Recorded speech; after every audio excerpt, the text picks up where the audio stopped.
Good morning. আমি শাওলিস mini ওয়ার্ল্ডের নতুন আরেকটি ব্লগে তোমাদের সকলকে ওয়েলকাম। আজকে হলো বৃহস্পতিবার। তো সকালবেলা উঠে ছাদে এসেছি, কারণ হচ্ছে গতকালকে বাবা জল দেয়নি গাছে, তা আমি ঠিক বুঝতে পারিনি, তা আমিও দিইনি সেজন্য। আজকেও আমার বাবা যেহেতু দাঁতের একটা সমস্যা বললামই, তো ওই জন্য ওষুধ খাচ্ছে অ্যান্টিবায়োটিক, সেজন্য বাবার শরীরটা একটু ঝিমঝিম ভাব আছে। তো বাবা আসেনি আজকে ছাদে, তো আমি এসে জল দিলাম। মা এসেছিলো ফুল নিতে, একটাই ফুল ফুটেছিল, তো গাছগুলো শুকিয়ে গেছিলো, তো জল দিলাম একটু গাছগুলোতে। আর আমি এখন যাব ওই বাড়িতে, কারণ অমাবতী যেহেতু ছেড়ে গেছে, আমি পুজো দেবো গিয়ে। তো ঘরটা ঝাড়ু দিব, মুছবো, ঠাকুর ঘরটা পরিষ্কার করে পুজো দিতে হবে। তো আমি বেরোবো, তার মানে ব্লগটাকে শুরু করে নিই। আজকে ওয়েদারটা এখন অবধি খুব সুন্দর। এই যে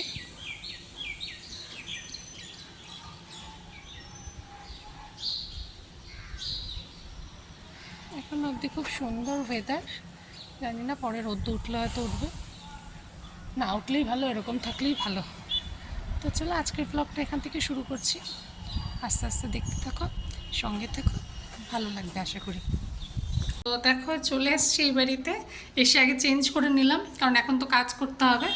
কারণ ঘরটা ঝাড় দেবো, ঘরটা ঝাড় দিয়ে নিচটা পরিষ্কার করতে। নিচটার মধ্যে নোংরা আছে, বৃষ্টি হয়েছিল তো জলে জলে চলে আসছে রাস্তার সামনে, যেহেতু নিচে স্লোপ যে জায়গাটা, স্লোপিংটার ওখানে, তখন ওখানে নোংরা আছে অনেক। তাই ঘরটার ঝাড় দিয়ে মুছে নিই। সিঁড়ি ফিড়িগুলো মুছবো না, নিচটা খালি জল দিয়ে ধোয়াবো। তো চলো ফটাফট কাজ শুরু করা যাক।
পুজো দেওয়া হয়ে গেছে, এখন যাব। তো আমি তো না খেয়েছিলাম বৃহস্পতিবার পর, না খেয়ে পুজো দিই আমি। তো এই যে ঠাকুরকে কলা দিয়েছিলাম একটা, তো একটা কলা আর এই যে একটা বিস্কুট, এটা খাচ্ছি। এখন খিদে পেয়ে গেছে, 12টা পার হয়ে গেছে, 12টা 20।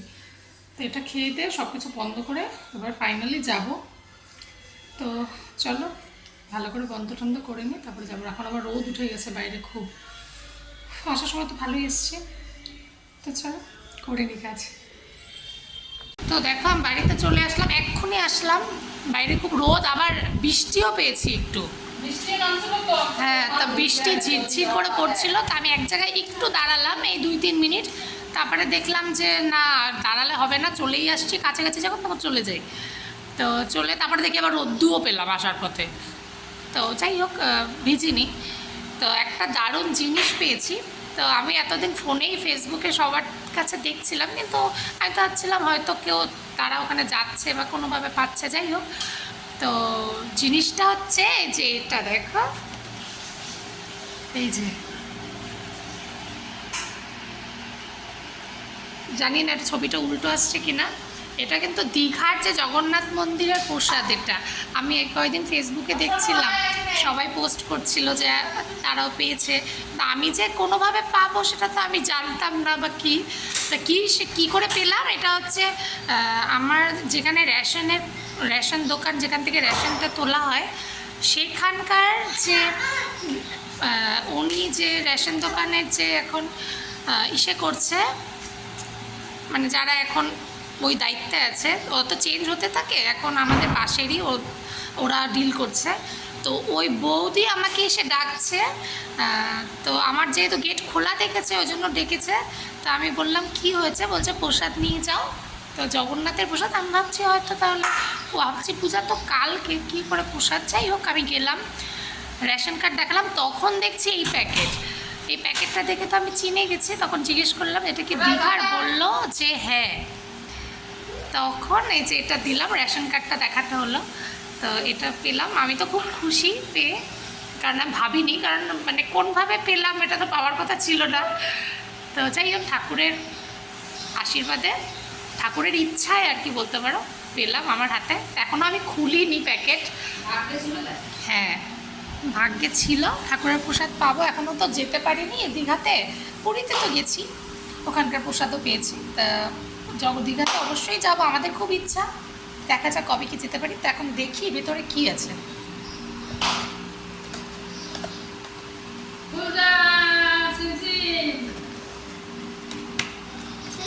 দাঁড়াও দাঁড়াও দাঁড়াও, এই যে দেখো, সে রূপ একটু লাইটটা জ্বালাতো না, ওইটা নয়, ওইটা ওই পাশেরটা জ্বালানো, ওইটা না, তার পাশে। হ্যাঁ, তো দেখো এই যে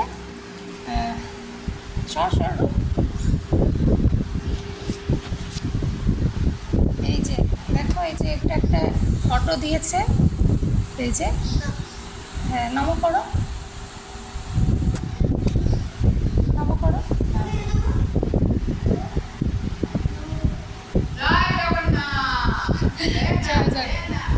আর এই যে দেখো, এই যে গজা, সেই বিখ্যাত গজা জগন্নাথের। আর হচ্ছে এর মধ্যে আছে এই যে একটা পেড়া, এটা হচ্ছে প্রসাদ।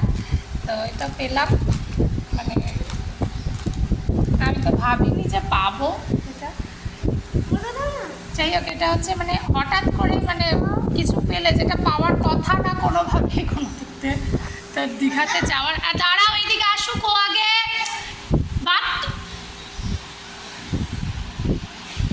যেখানে যেতেই পারলাম না তার যে প্রসাদ পাবো, তো সেটা তো ভাবিনি। যাই হোক এটা পেয়েছি, এখন প্রসাদ একটু একটু করে নেবো, সবাইকে দেবো। খুব খুশি আমি পেয়ে, আমি নিজেও পূজা দিয়ে আসলাম বাড়ির থেকে। তো চলো দিই প্রসাদটা। বাবা তো কাজে গেছে, বাবাকে দেবো, আমি বরের জন্য একটু রাখবো। আমি একটু বসছি ফ্যানের নিচে, চলো আবার পরে আসছি। ওদের স্নান এখনই করলো, সেই এক স্নান করা নিয়ে কাণ্ড। আর রূপের দাঁত পড়ে গেছে, রূপ দেখা, এদিকে আসো, কি করো, কি করো, এদিক ঘোরো আর একটু, ওইদিকে, এইদিক ঘোরো, এইদিক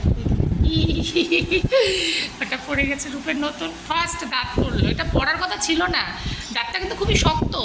একদিন ওই যে খাওয়াতে গেছিলাম কালিম্পংয়ে বসে, দাঁতটা কোনোভাবে আমার আঙুলে কামড় দিয়েছিল, নড়ে গেছে ওই যে নড়াতেই, নাহলে কিন্তু ওর দাঁত এখনই নিচের দাঁত তো শক্ত,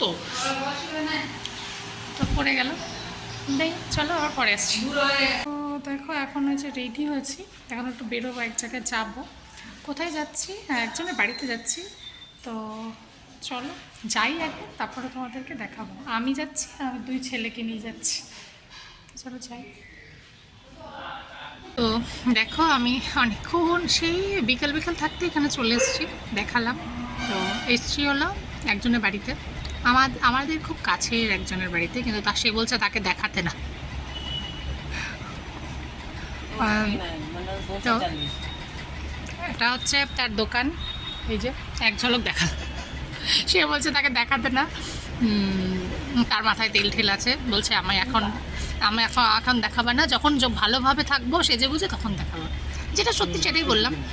তো এখন এখানে বসে আছি, আমার ছেলেরা ওই যে কে বলো তো কার বাড়িতে, আমার নিচে একজন স্যার থাকে যাকে কয়েকবার দেখিয়েছি, আমাদের সাথে যাওয়া আসা করে, সুশীল দা, তার বাড়িতে ফ্ল্যাটে এসছি। তার ওয়াইফের এটা দোকান, তো আমাদের খুব কাছে।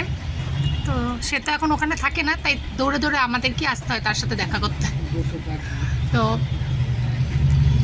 এখন এসে বসে আছি, আমার ছেলেরা উপরে ওই যে বাবুর সাথে, ওনার ছেলে তার সাথে খেলতে গেছে, ও তো ওকে পেলেই ব্যস্ত হয়ে যায়। তো এখানে বসে গল্প করছি, অনেক দিনের জমানো গল্প, কিছু প্ল্যানস যেটা যদি হয়। তো এখনও সন্ধ্যা হয়নি, মানে অন্ধকার হয়ে এসছে, এখনো হবে আর কি, 6:30 মতো বাজে, 7টার সময় পুরোপুরি অন্ধকার হয়েছে। এখানে বসে গল্প করছি, আরও কিছুক্ষণ থাকবো, আসলে পরে তো মানে টাইম চলে যায়, খালি মনে হয় যেন আরও থাকি, শেষই হয় না কথা। তো চল এখন কিছুক্ষণ গল্প করি, তারপরে আবার তোমাদের সাথে কথা বলতে আসবো। তো দেখো এই যে এটা হচ্ছে নিশা, এটা হচ্ছে বাবু, এটা হচ্ছে ঋষি। ঋষি আর রূপের যাওয়ার ইচ্ছে নেই, এখানে বাবুর সাথে দেখা হলে ওদের আর যেতে ইচ্ছা করে না। কিন্তু এইদিকে আমার বাবা ফোন করে করে আমার মাথা শেষ, কারণ হচ্ছে 9:30টার উপরে বাজে, তো অনেকটা দূর আমাকে যেতেও হবে, ওই জন্যে এখন আমার এখান থেকে অনেকটাই দূর, এটা অন্যদিকে, আমার বাড়ি অন্যদিকে, তো ওই জন্য রাত যেহেতু অনেক হয়েছে এখন যেতে হবে, কিন্তু ওদের যাওয়ার ইচ্ছা নেই, অনেক খেললে ওরা। তো এখন বাড়িতে যাব, গিয়ে তারপরে আবার কথা বলবো। তো বাই বাই বল দাও বাবু, বৌদি বলো বাই। তো চলো বাড়িতে গিয়ে আবার কথা হচ্ছে। তো দেখো ওখান থেকে আস্তে আস্তে আমার অনেক রাত হয়ে গেছে, প্রায় 10:35-40 মতো হয়ে গেছে। তো তারপরে এসে খেলাম একটু, খিদা খুবই কম ছিল, তাও খেলাম, মা যেহেতু রান্না করেছে খেলাম 3জন মিলে একটু একটু করে খাবার পরে। তো তারপরে হচ্ছে এখন হচ্ছে শোবো, মানে এখনও আমার শুধু দেরি আছে, আমি জামা কাপড় কিছু ধোবো, গাটা একটু ধোবো, তারপরে তো ওরা ব্রাশ ট্রাশ করে এখন শোবে, এখন শোয়া 11:20, 11:30 বাজতে যায়। তো আজকে অনেক দৌড়াদৌড়ি করা হলো। তো চলো আজকের ব্লগটা এখানেই শেষ করছি, কেমন লাগলো তোমরা অবশ্যই জানিও, ভালো লাগলে সাবস্ক্রাইব করো, কমেন্ট করো, লাইক করে দিও, আর এই যে রূপ, সে গুড বাই, গুড নাইট। তো চলো কালকে আবার দেখা হচ্ছে, কালকের ব্লগের জন্য ওয়েট করো, আবার কালকে দেখা হবে। Good night, bye bye.